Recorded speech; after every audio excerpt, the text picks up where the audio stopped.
Dawn, 19th of June, 1944. The Philippine Sea breathes in slow grey swells. Steel decks bead with salt. On the eastern horizon, Task Force 58 holds its line, flat-topped islands stitched with white wakes. Below the island superstructures, combat information centers glow in a muted blue. Radar scopes sweep in measured arcs. A thin trace appears at long range. Then another. West. High.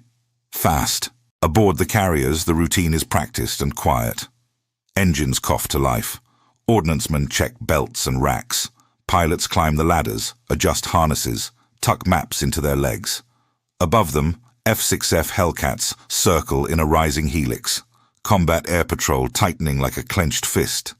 Fighter direction officers call bearings and altitudes through headsets. On picket destroyers, antenna arrays turn like metronomes. To the west lies the unseen hand, Ozawa's mobile fleet, launching in waves at extreme range. To the east, Raymond Spruance's Fifth Fleet stands between those strikes and the beaches of Saipan, where Marines cling to black volcanic sand. The first intercepts will form far out, where only numbers and discipline matter. To understand why this day would break Japan's naval air arm, we step back into the machinery that brought both sides here. The invasion came first. On 15th June 1944, assault waves hit the western shore of Saipan. The black sand swallowed boots, artillery from offshore carved lanes through cane fields and coral ridges. Behind the smoke, a vast American fleet held station, the Fifth Fleet under Admiral Raymond A. Spruance. To cover the beachhead, he placed his striking arm just east of the Marianas. Task Force 58, Vice Admiral Mark A. Mitscher commanding. 15 carriers, fast battleships, heavy cruisers, the mobile heart of American sea power. This was Operation Forager. It carried more than islands. If Saipan, Tinian, and Guam fell, the United States would gain airfields within B-29 range of Tokyo. That clock ticks loudly in every command room in June 1944. Japan's naval staff heard it too. The combined fleet's doctrine promised a decisive battle to halt such a threat. The plan had a code name, Hiyō. Hiyō gathered its strength in the oil-stained anchorages of Tawi in the Sulu archipelago. Vice Admiral Jisaburo Ozawa's first mobile fleet rested there in May and early June. 9 carriers grouped into 3 divisions, screened by battleships, cruisers, and destroyers. The new flagship Taihō loomed at the center, her armored flight deck a symbol of what remained of Japan's carrier hopes. But the setting spoke to deeper problems. Fuel was scarce. What came from Borneo's fields was heavy and dirty. Pilots trained at anchor because open water steaming burned too much.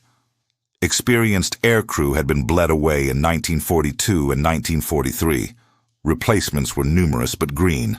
The mobile fleet was large on paper, fragile under strain. The trigger came when the Americans moved. Carrier raids on the Marianas in mid-June, and the Saipan landings pulled the lever. Admiral Soimu Toyoda at Combined Fleet Headquarters issued the execute order. Hiyō was on. Ozawa slipped his force north and east from Tawi, threading through the Philippine archipelago to reach the open Pacific. Land-based naval air under Vice Admiral Kakuji Kakuta stood ready on Guam, Rota, and Tinian to help. The theory was simple and seductive. Combined carrier and land-based strikes, attrit the American carriers at long range, and close for a killing blow. Mitscher and Spruance had their own calculus. They did not need to charge west to win. Their carriers existed to shield the transports and the Marines clinging to Saipan's beachhead. Intelligence suggested the mobile fleet was coming. Radio intercepts hinted at Hiyō's execution and the movement dates. Submarines patrolling the Philippine passages reported heavy traffic pushing east. The American problem was not whether the Japanese would attack. It was when and from how far. By 19th of June, Task Force 58 rode a defensive line east of the Marianas. 4 carrier task groups, each a compact striking cluster. Essex-class decks and light carriers, fast battleships, cruisers, and a cordon of destroyers. The air groups cycled combat air patrol around the clock. Scouts ranged out in expanding arcs. Every mile of sea mattered. Every minute's notice mattered more. Beneath the flight decks, a new kind of nerve center had matured since 1942. Combat information centers stitched radar returns, radio calls, and navigation plots into real-time pictures. Fighter direction officers sat with grease pencils and headsets. They reached out to the combat air patrol with vectors and altitudes. They had trained for months to turn radar lines into interceptions. This discipline, the cadence of detect, decide, direct, would be the rhythm of the coming day. Japan's concept for AGO leaned on distance. Strike first, from beyond the American search reach. Use drop tanks. Count on the wind and the long legs of the D-4Y Judy and B-6N Jill. Let land-based aircraft from Guam and Tinian bite from the flank. Then, once the American carriers bled, close the range and finish. The mobile fleet could not trade losses one for one. It had to score sharply and early. But distance cuts both ways.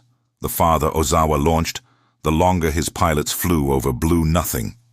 Navigation errors multiplied, fuel margins shrank. Any delay on the run in or the run home turned mishaps into attrition.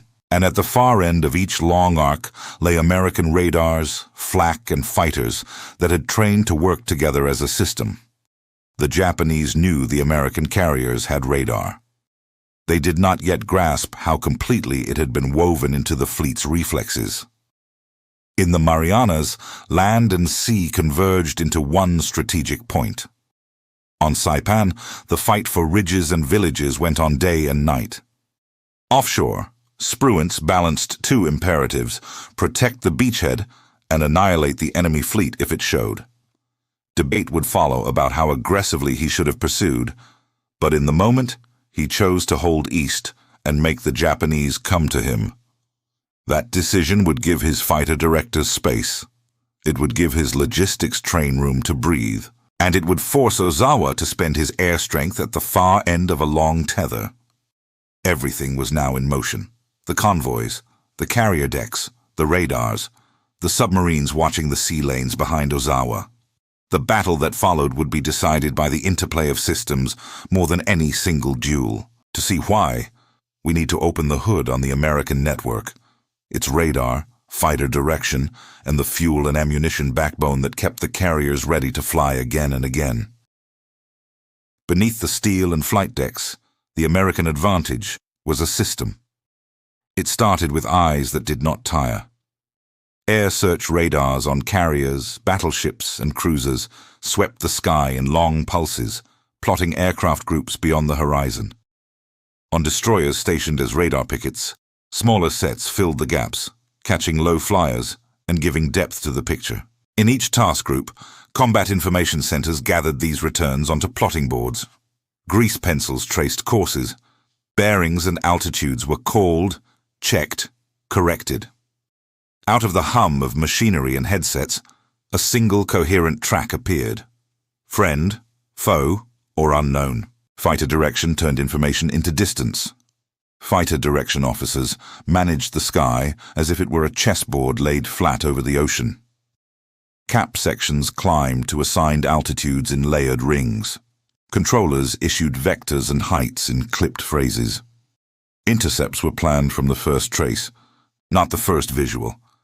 And when the first intercept missed, the second and third tightened the net. For aircraft returning to the carriers after long patrols, homing beacons and disciplined radio procedures guided them down through stacked traffic. There was no mystery to any of it. Just training, repetition, and the confidence that the picture was real. Under that picture stood anti-aircraft firepower with its own quiet revolution. The 5-inch .38 mounts, stabilized and quick, took range and bearing from directors topped with radar. Their shells carried proximity fuses, small radio brains that detonated when near a target instead of on a timer. Around them, 40mm Bofors and 20mm Oerlikons stitched the sky with tracer curtains. It was not perfect. No flak wall ever was. But it made every penetrating run a gauntlet. It punished formations that lost cohesion. It bought minutes, and minutes were life for a carrier. On the flight decks, technology met human design. The Grumman F-6F Hellcat was not mystical. It was fast enough, climbed enough, and dove hard. It was rugged. It held speed in a dive where a Zero could not follow. Its armor and self-sealing tanks turned what would have killed earlier pilots into holes patched with tape. The American air groups knew their machines intimately. Fuel flows, climb rates, when to fight in the vertical and when to disengage.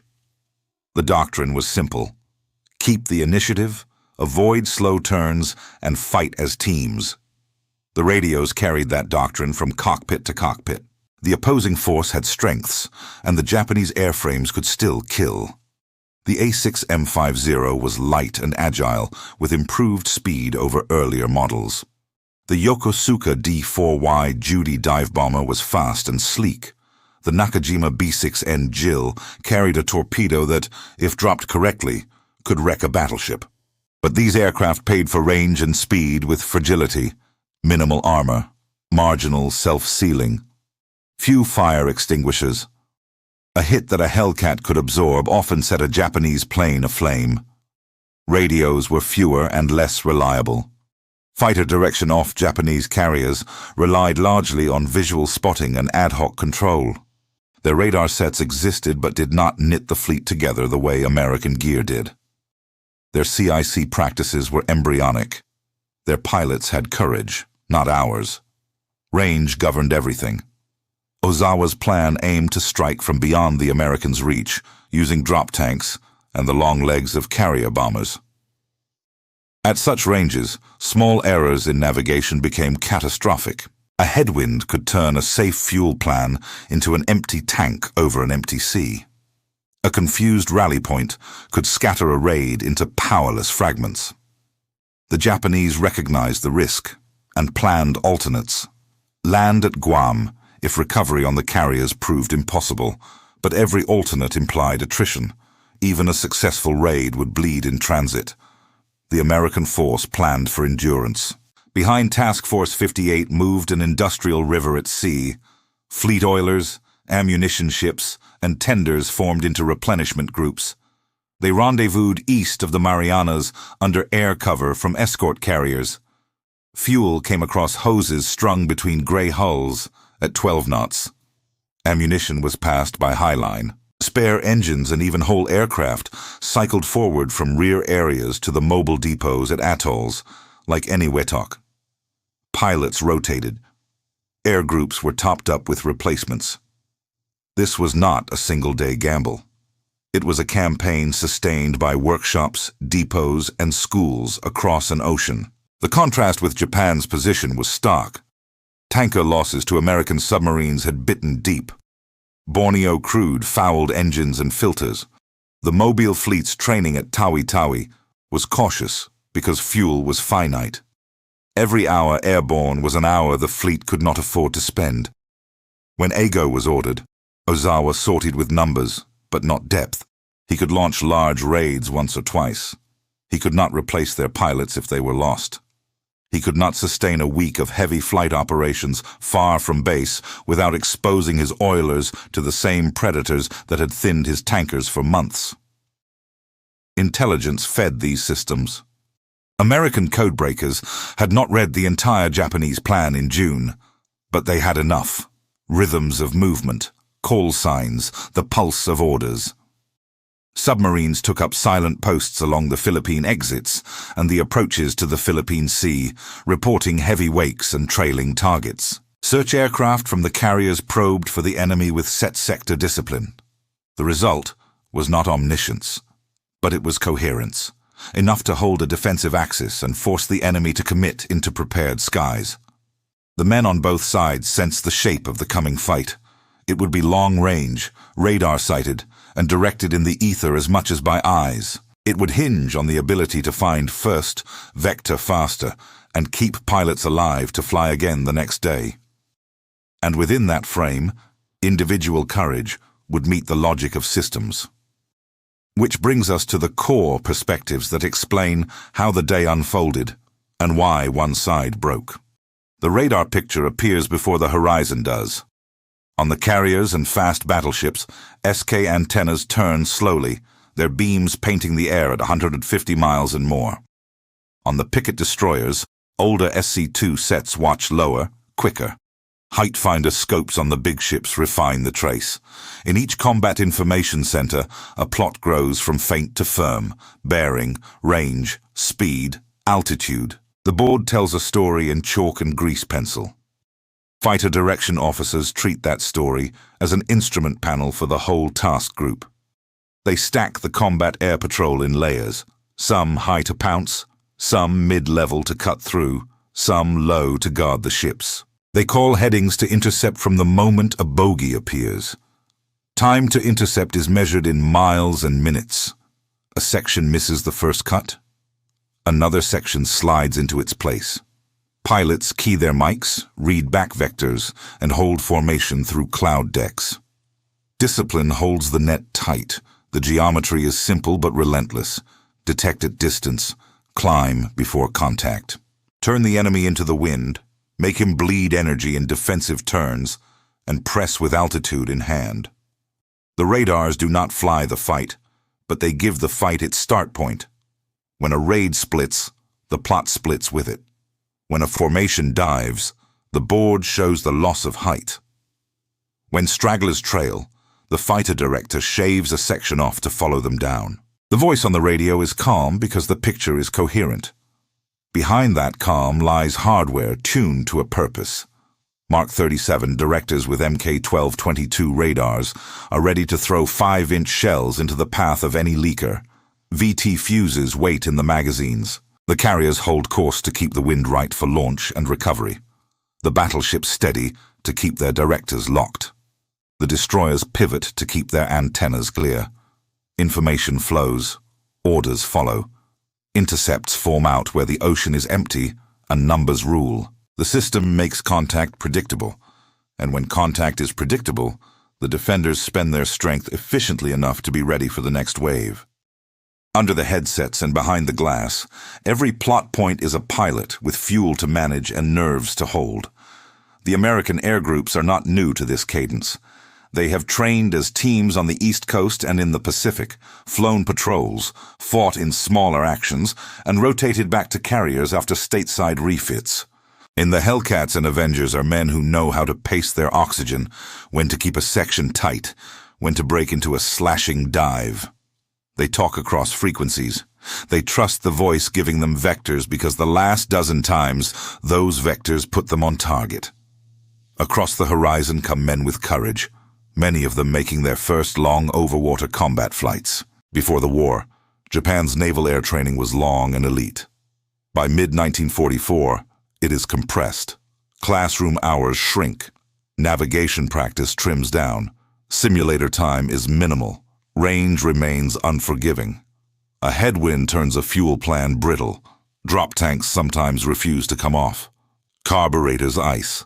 An engine coughs once and recovers, or it coughs twice and dies. The pilot knows that if he misses his carrier, he can try Guam. He also knows that Guam might be under attack. The runway cratered, the traffic uncontrolled. Each contingency is practical. Each carries its own attrition. The human gap shows in other ways.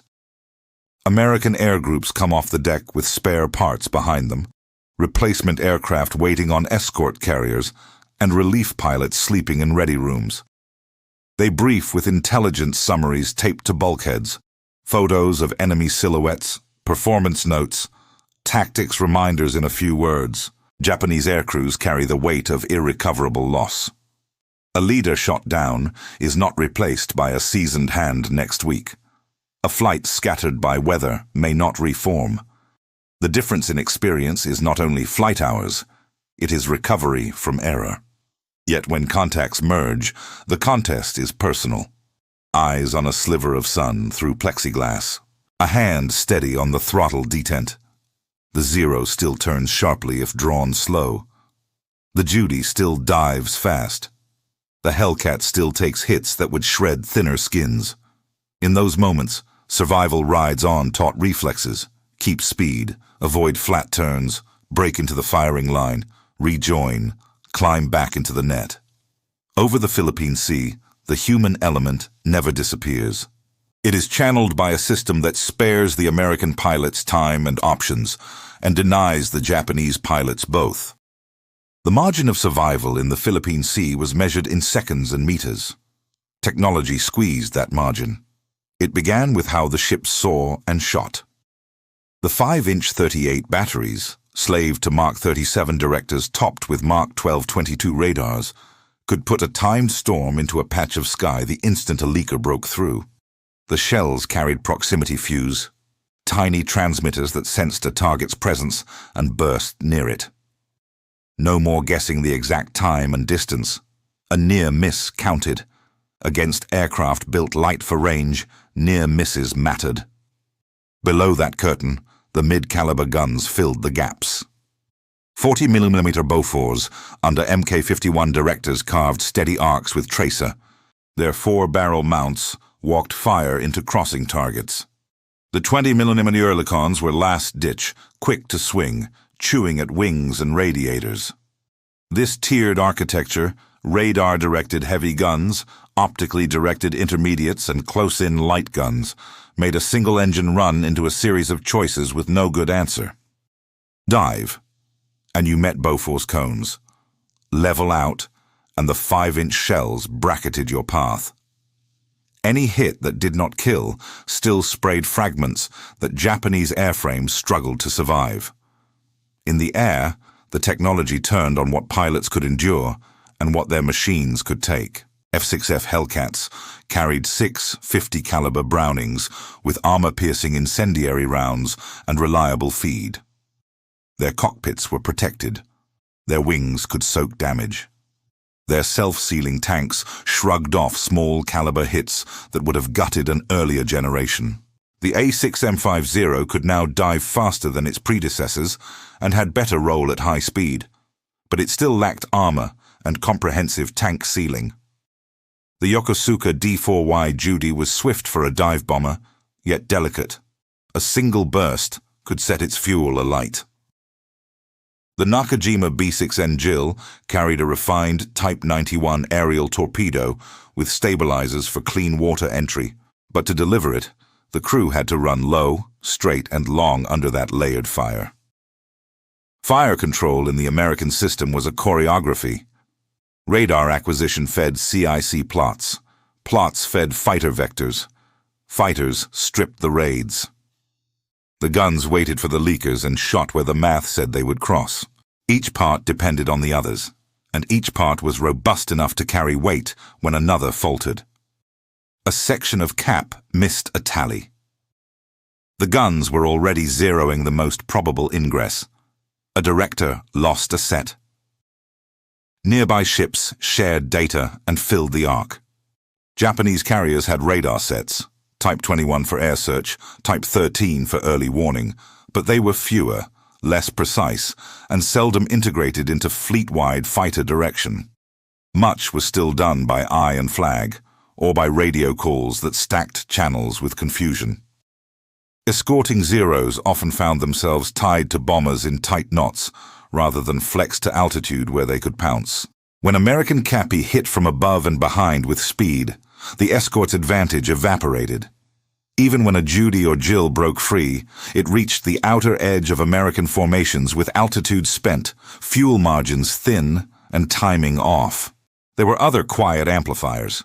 Carrier homing beacons, WWII transmitters, sent rotating call signs that Hellcats and Avengers could read with ZB receivers, bringing them home through haze and low fuel. LSO paddles and optical landing systems shaved minutes off recovery cycles. Crash barriers stood ready so that one damaged landing would not clog the deck. A squadron that returned low on fuel and scattered could still be recovered fast. That speed of turnover kept cap endurance high and left deck crews fresh enough to spot and launch again. Technology did not guarantee kill ratios by itself. It set the conditions. It saved seconds. It softened hits. It turned a chaotic sky into solvable problems. On 19th of June, those solvable problems would meet inbound formations pushed to their aerodynamic and human limits. Beyond the horizon, Logistics shaped every decision made on the bridge and in the cockpit. Task Force 58 did not hang off the Marianas on willpower. It hung there on hoses and schedules. Fleet oilers, Submarine class and their sisters, steamed in dedicated groups under escort. They met the fast carriers at set rendezvous east of the battle area. Fuel lines snaked across to thirsty ships, while both hulls plowed at 12 knots. Ammunition came aboard by highline in careful nets. Spares moved forward in flow, engines crated, propellers, control surfaces, even crated airframes lashed to flight decks of escort carriers assigned to the replenishment cycle. Service Squadron 10 at Eniwetok functioned as a floating base. Tenders, repair ships, and depots ready to push parts and fix damage without the fleet ever touching a West Coast pier. Logistics translated into tempo. A day of heavy flying did not drain the carriers dry. A night landing accident did not write off an air group. Pilots wounded were rotated. Replacements flew forward. Maintenance crews had depth. A shot-out Hellcat could be struck below, a spare pulled up, and sorties kept on the board. Fuel for the ships and fuel for the aircraft were separate streams, but connected by the same principle. Never let the operational edge empty. Across the chessboard, Japan's logistics story ran out of line. Tanker losses to American submarines had constricted the arteries that fed the fleet. Borneo crude, heavy and dirty, punished engines and filters. Every gallon burned at Taihō in training was a gallon not available for AGO. That pressure bled into human decisions. Aircrew training cycles were shortened, overwater navigation drills trimmed. The mobile fleet could sortie with large numbers once, twice if lucky. But it could not absorb shock and stay forward. Its oilers were targets if they ventured far. Its pilots were irreplaceable if they fell. Logistics also shaped range. Ozawa relied on launching from 300 to 350 miles out, using drop tanks and the promise of Guam as a forward strip if carriers were out of reach. Each added mile strained the plan. Drop tanks that hung on slowed climb and cost fuel. A headwind eroded safety margins. A damaged plane that diverted to Guam entered another set of dangers. Craters on the runway, radar-directed cap over the island, controllers struggling to manage streams of aircraft in every condition. Even success fed attrition. The Americans planned for the opposite, endurance. They accepted a defensive stance east of the Marianas to keep their oilers safe and their replenishment rhythm steady. They rotated task groups to the oilers in sequence so that cap and scouting never thinned to a dangerous edge. They measured ammunition expenditure against likely raid size and topped up when the plot showed a lull. This was operational art expressed in logistics. It did not make headlines. It made sure the fighters were launched on time at dawn and again at midday, and that the decks were ready at dusk if a late strike had to be recovered. On 20th of June, that capacity would enable a bold decision, a long-range evening strike, knowing that the fleet could bear the cost of night recoveries and rapid refuel to fight again. But before that came the test of the system under maximum load. The day of 4 raids, the day when radar, cap, and logistics aligned against range, scarcity, and strain. The clocks are set, the boards are manned, the first plots are already crawling inward from the west. Shortly after first light on 19th of June, the scopes began to fill. Faint at first, then firm. Tracks over Guam. Tracks far to the west. Fighter directors called their cap into the high layers and held them there. Task groups steadied on the wind. Engines warmed on decks already smeared with rubber from dawn launches. The first fight broke over Guam. Land-based Japanese aircraft under Vice Admiral Kakuta began to lift from Orote Field, trying to join the carrier raids or strike the transports. Hellcats from Task Force 58 were waiting at altitude. They dropped tanks, rolled, and cut in. Lieutenant Alexander Vraichiu of VF-16 from Lexington dove through a formation of D4Y Judies and, in 8 minutes, shot down 6. Around him, other sections made their own tallies as Zeros and Judies tried to climb out. Those that escaped toward the west ran into more cap layers. Many did not clear Guam at all. The board in the CICs reflected it. Scattered returns, then vanishing pips.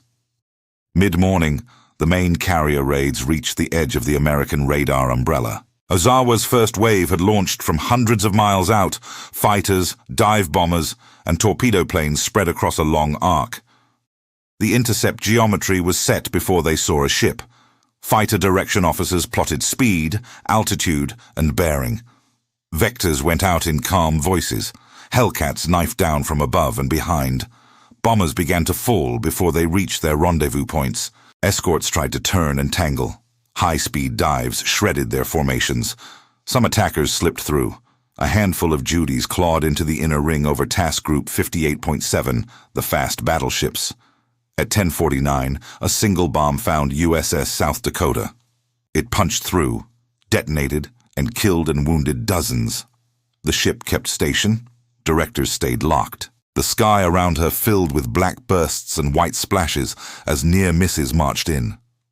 No carrier was hit. The formation held its wind and launched fresh cap even as the leakers ran for sea room. Ozawa sent another wave, then another. Each rose from decks already hot and fuel-streaked. Each flew out into expanding American radar range. Each arrived more ragged than the last. The second raid was cut to pieces far out. The third split and turned on false bearings when its leaders lost their signals, only to be caught by fresh American sections climbing into their paths. A few torpedo planes reached attack range low and fast. 5-inch mounts, radar-fed, threw VT-fused bursts into the weave of white wakes. 40mm batteries walked tracers across the waterline. The torpedoes fell short or ran wild. A low bomber that leveled out to aim ran into a cone of fire that no skill could outfly. Between raids, cap pilots recovered on fumes. LSOs brought them aboard with paddles flashing. Deck crews wrestled the returning aircraft aside, cleared fouled props and smoking brakes, struck damaged machines below, and spotted spares. Within minutes, the next division was rolling. The replenishment rhythm behind the fleet made this possible. There was always another section to climb, another relief on the plot, another set of guns manned and cool. Below the horizon to the west, the unseen battle tightened. American submarines had been waiting along the approaches for days, feeding reports when they could. Now they found themselves in the maelstrom's heart. USS Albacore intercepted the heavy formation of Cardiff 1 late in the morning. Through periscope spray and evasive turns, she lined up on the biggest silhouette, Taihō, Ozawa's new armored deck flagship. Her torpedoes went out under counterattack. One hit forward on the starboard side. The damage at first seemed containable. Taihō slowed, then steadied. Below her flight deck, however, avgas fumes spread through ruptured lines and poorly sealed spaces. Ventilation choices made in the crush of operations moved the fumes instead of clearing them. Invisible danger accumulated. An hour later, another wolf found blood. USS Cavalla, stalking the same carrier division, slipped into a firing position on Shōkaku. The veteran of Pearl Harbor and Coral Sea loomed in the lens, still graceful, still lethal if her air group could reach the battle. Cavalla fired 6 torpedoes and dove. 3 struck home. Fires blossomed along Shōkaku's flight deck and into her hangars. Damage control fought them, but avgas and ammunition took over the script. By early afternoon, explosions tore through her, listing her hard. She went down bow first, taking hundreds with her. The ocean closed over a ship that had sailed at the war's beginning and would not see its end. Back to the east, raid after raid lost cohesion in radar-directed traps. Cap sections threaded the clouds on precise headings. Controllers peeled and restacked their layers as fuel and distance thinned the attacker's options. When a fragment of a raid edged toward a task group, the nearest destroyer picket's scopes lit first. Their calls tightened the picture. Their guns were ready if any passed the last fighter line. The American system absorbed the day's heaviest blows and asked for more. By mid-afternoon, Ozawa's air strength was bleeding away. Taihō still flew and recovered aircraft, but her innards were primed with fumes. Late in the day, a spark, perhaps from an electrical motor, perhaps from a still-running aircraft, found the vapor-rich air. A single detonation became a chain. The armored deck bowed. Hangar spaces turned into furnaces. The crew fought back, but within hours the flagship was finished. Ozawa transferred his flag. The mobile fleet had lost one of its two big new carriers and a veteran sister, without forcing the Americans to close the range. The day's air battles had an arithmetic: radar found, fighter direction vectored, cap killed at distance, guns finished the leakers, deck crews kept the cycle intact, submarines severed the enemy's core. As the sun lowered on 19th of June, the sky over the Fifth Fleet was clearer than it had been at noon. The question for the morning would be different. Where was Ozawa now? And could Mitscher find him in time to end the matter with his own strike? June 20th began with a problem of distance. Ozawa had slipped west through the night. The American radar net still reached far, but not far enough. Mitscher's staff widened the search. Helldivers and Avengers fanned out in sectors, their pilots counting fuel and minutes. Clouds sat low on the horizon lines, squalls smudged bearings. The board in each CIC held empty space where a fleet should be. The hours ran down. Cap cycled. Deck crews refueled and rearmed, then waited. Spruance kept his posture anchored to the beachhead. He would not throw the entire fleet west on a chase. The Marines on Saipan needed the shield overhead. If a strike was to be flown, it had to go out and come back under its own power. Time and range would dictate everything. In mid-afternoon, a voice cut through the static. A searcher at extreme range reported carriers, bearing west-northwest, distance near 275 miles. The plot snapped alive. Bearings were checked against other scouts. The estimate firmed. The sun was already sinking. Launch now, and the strike would return in darkness. Wait, and the enemy would be gone. Mitscher chose to launch. The order rippled through the task groups. Flight decks filled. Hellcats, Helldivers, Avengers. Crews climbed in with maps clipped to their knees, and navigation fixes scribbled onto kneeboards. Drop tanks were checked hard. The first planes rolled at about 16:20. Engines roared in a convulsing chorus. The strike climbed on course into the western sky, its shadows stretching ahead of it on the water. The run-in was long and thin. Pilots watched needles and drift. Radio discipline held. Lead sections corrected headings by the minutes, knowing that fuel margins left no room for wandering. The sun fell toward a copper edge. Then, at the limit of range, the Japanese rose out of the haze. Carriers, battleships, cruisers, and destroyers, turning to meet the attack with their own cap clawing for altitude. The fight opened fast. Hellcats cut into the rising Zeros and Franks, using speed and altitude to scatter them. Helldivers rolled into their dives, Avengers flattened for torpedo runs. The carriers beneath were Zuikaku, Junyo, Hiyō, and others of Ozawa's divided force, spread across miles of sea with their oilers nearby. Japanese gunners filled the air with black and orange bursts. Tracers stitched through low cloud. One American torpedo squadron from the light carriers found Hiyō on the quarter. Avengers ran in low under converging fire, dropping at ranges drilled into muscle memory. Torpedoes struck home. A dull, heavy crack rolled across the water. Fires kindled along her starboard side. Within minutes, an internal blast surged through her, gasoline vapors and air feeding a firestorm below decks. Hiyō slowed, listed, and began to die. Her crew fought the flames, but the sea claimed her before full dark. Elsewhere in the melee, bombs fell close to other carriers. Junyo took hits that burned and bent steel. Chiyoda absorbed damage to her upper works. Zuikaku, veteran of Pearl Harbor, dodged and took near misses that hammered plates and slowed operations. Escorts wove spirals of flak around their charges. Oilers in the trailing groups burst into sheets of flame as bombs found their thin skins. Columns of smoke rose straight up in the calm evening air, visible for many miles. The mobile fleet's ability to refuel at sea bled out even as the carriers fought to keep their decks clear. The Americans paid in the attack lane. Flak reached up. Fighters found blind angles. A number of Avengers and Helldivers went down near the target areas, their crews seen in flashes of white spray and orange flame. Then the clock turned. The sun touched the horizon. The strike began to string back out east across an ocean turning black. Now the second fight began, against fuel, darkness, and fatigue. The returning groups arrived in dribbles and clumps. Radios crackled with bearings and homing calls. WWII beacons swung their coded letters. Controllers talked calmly, tallying tail numbers and fuel states. The first decks came up under a sky gone full night. Mitscher made his decision.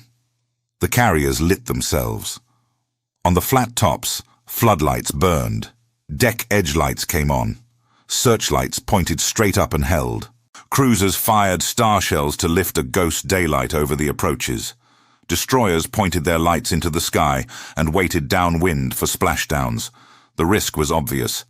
Illumination invited submarines and any straggling enemy aircraft. The need was greater. Pilots had minutes of fuel. Some had less. Recoveries began. LSOs stood at the edge with paddles bright, silhouettes rigid under white glare. Hellcats thumped onto decks, bounced, caught wires, and taxied clear with brakes smoking. Helldivers floated into full flap kisses. Avengers came in heavy and long. Some planes bolted and tried again. Some clipped barriers and slid to a stop in sparks. Others could not make the decks. They went into the water near destroyers, already charging ahead with nets and lines. Men splashed in phosphorescent trails, while boats took shape out of dark water and hauled them aboard. The process took hours. The strike groups trickled home on fumes, guided by radars, beacons, and hand signals they could feel as much as see. Dozens of aircraft were lost to the night, ditched, crashed, or simply missing until morning when a destroyer found a raft. The fleet had spent deeply in courage and fuel. It had also shown what a system could endure and still fight again. To the west, Ozawa turned away with what remained. 3 carriers had been lost in 2 days. Taihō to a submarine S-1 wound that became a gas-fed inferno. Shōkaku to Cavalla's spread. Hiyō to torpedoes at dusk. Hundreds of pilots and crew were gone. The mobile fleet's oilers burned. The air groups that had launched at long range were shattered and scattered across bases and the sea. The next morning would not bring another set of raids. It would bring a retreat. In the still hours after midnight, the American decks finally went dark. Silence returned except for the chuff of ventilators and the low rumble of engines. On the horizon, the glow of flares faded. In the wakes of the destroyers, rescued pilots huddled in borrowed blankets and watched the lit carriers shrink behind them. By dawn, the battlefield's arithmetic was plain. The Japanese fleet could no longer project air power at sea in strength. The American fleet still could.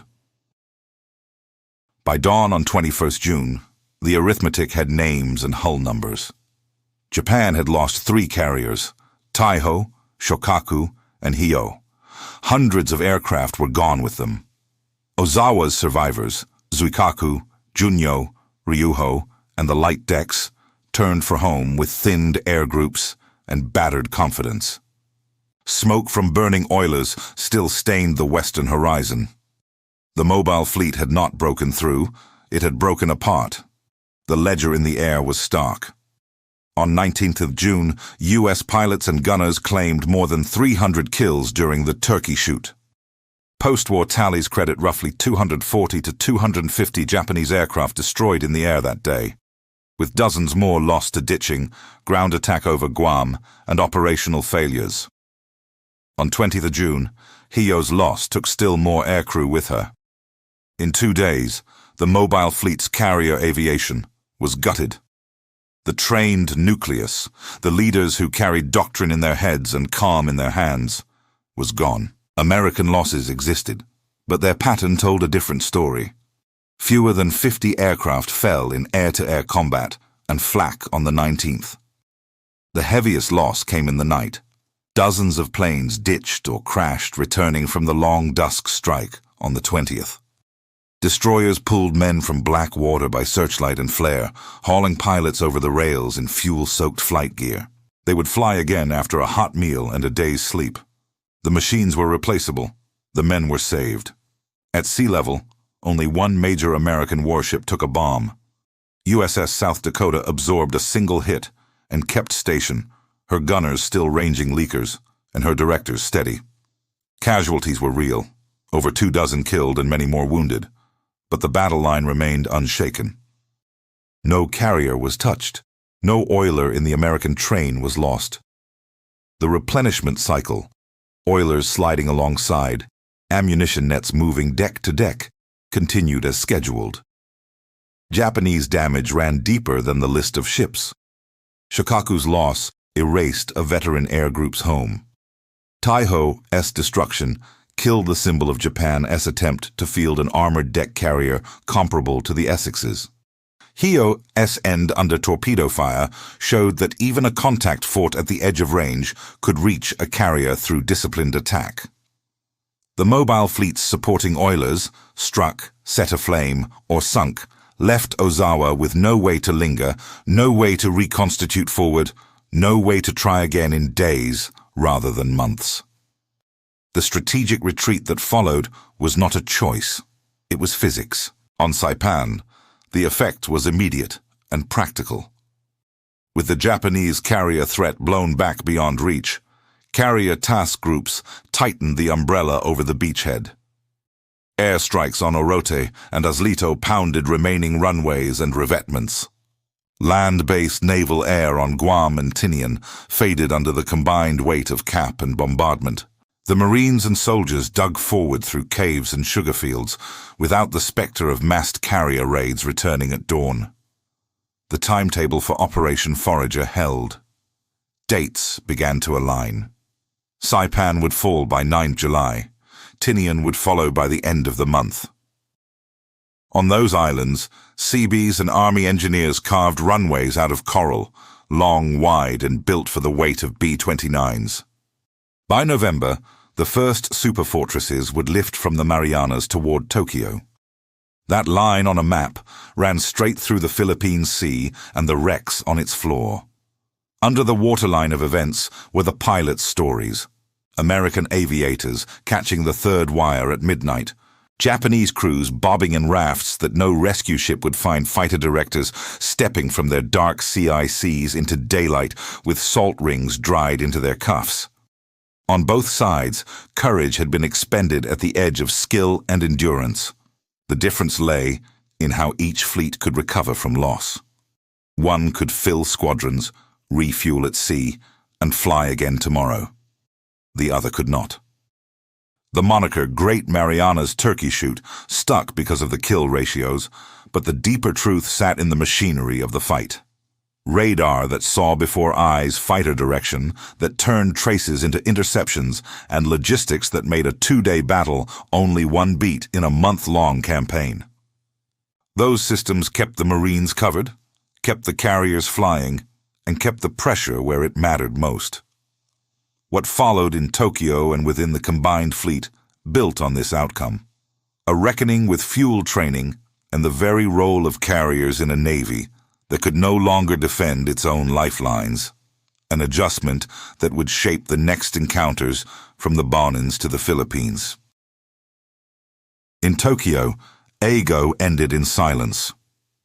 Reports climbed the chain in clipped sentences. Carriers lost, air groups shattered, oilers burning. Admiral Somu Toyoda accepted the facts. The decisive battle he had envisioned had not materialized. The enemy had not rushed west into torpedoes and night. Instead, radar, fighter direction, and a replenished shield had turned Ozawa's reach into a losing wager. The mobile fleet still had hulls. It no longer had an air arm able to contest command of the sea. From that day, the Japanese training problem became a crisis with no remedy. Before the war, a naval aviator's course could run 2 years. By mid-1944, it was months. After the Philippine Sea, it compressed further. Fuel was rationed. Hours in the air shrank. Navigators learned on paper when they could not learn over water. A veteran instructor killed in June could not be replaced by August. The cycle that created elite squadrons in 1941 had been cut to the bone. Courage remained. Experience did not. Strategically, the next plan reflected this loss. In October 1944, Operation Shogo would send carriers north of Leyte Gulf as decoys, with fewer than 120 operational aircraft among them. Ozawa's northern force would sail to be seen, to draw Halsey's fast carriers away, while surface forces lunged at the invasion anchorage. It was a repurposing of the carrier arm, from a striking fist to a lure. The pivot said more than any communique. Japan's carriers had become tools of deception because they could no longer concentrate decisive air power. At the same time, a new and terrible tactic took shape. The first organized kamikaze units appeared in the Philippines that October under Vice Admiral Takejiro Onishi. The decision flowed from hard arithmetic: too few trained pilots, too few aircraft, too little fuel. If skill could not penetrate the American umbrella, sacrifice would be asked to do it. The great Marianas turkey shoot did not cause the kamikaze.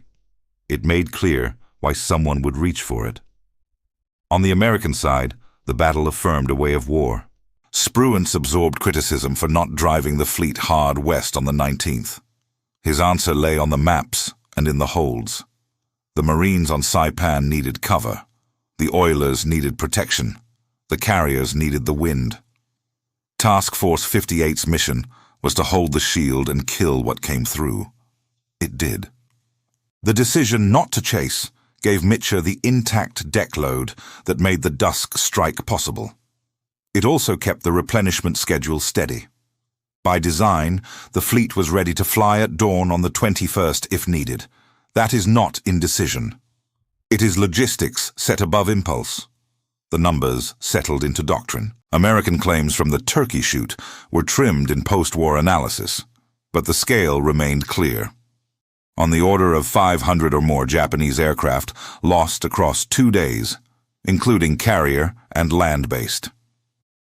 U.S. losses numbered roughly 123 aircraft, the majority to fuel and night landings after the dusk strike.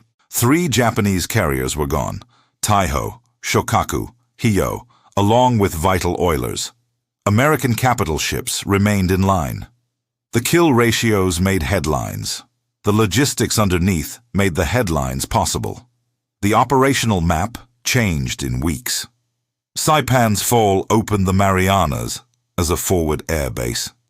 Tinian's coral runways soon lifted B-29s toward Japan. Escort carriers and Seabees turned captured fields into a lattice of Allied air presence. The Central Pacific Drive no longer held its breath between leaps. It breathed continuously, refueled, rearmed, and directed by radars that reached farther every month. With the mobile fleet broken, fast carrier task forces could raid with impunity from the Bonins to the Ryukyus, setting conditions for the Philippines campaign and the battles still to come. Within the combined fleet, a reckoning took place. The Battle of the Philippine Sea proved that courage without systems could not survive a modern air-sea fight. Fighter direction had to be integrated. Radar had to be networked. Pilots needed hours, not slogans. Fuel had to flow. Japan could not accomplish those tasks in 1944.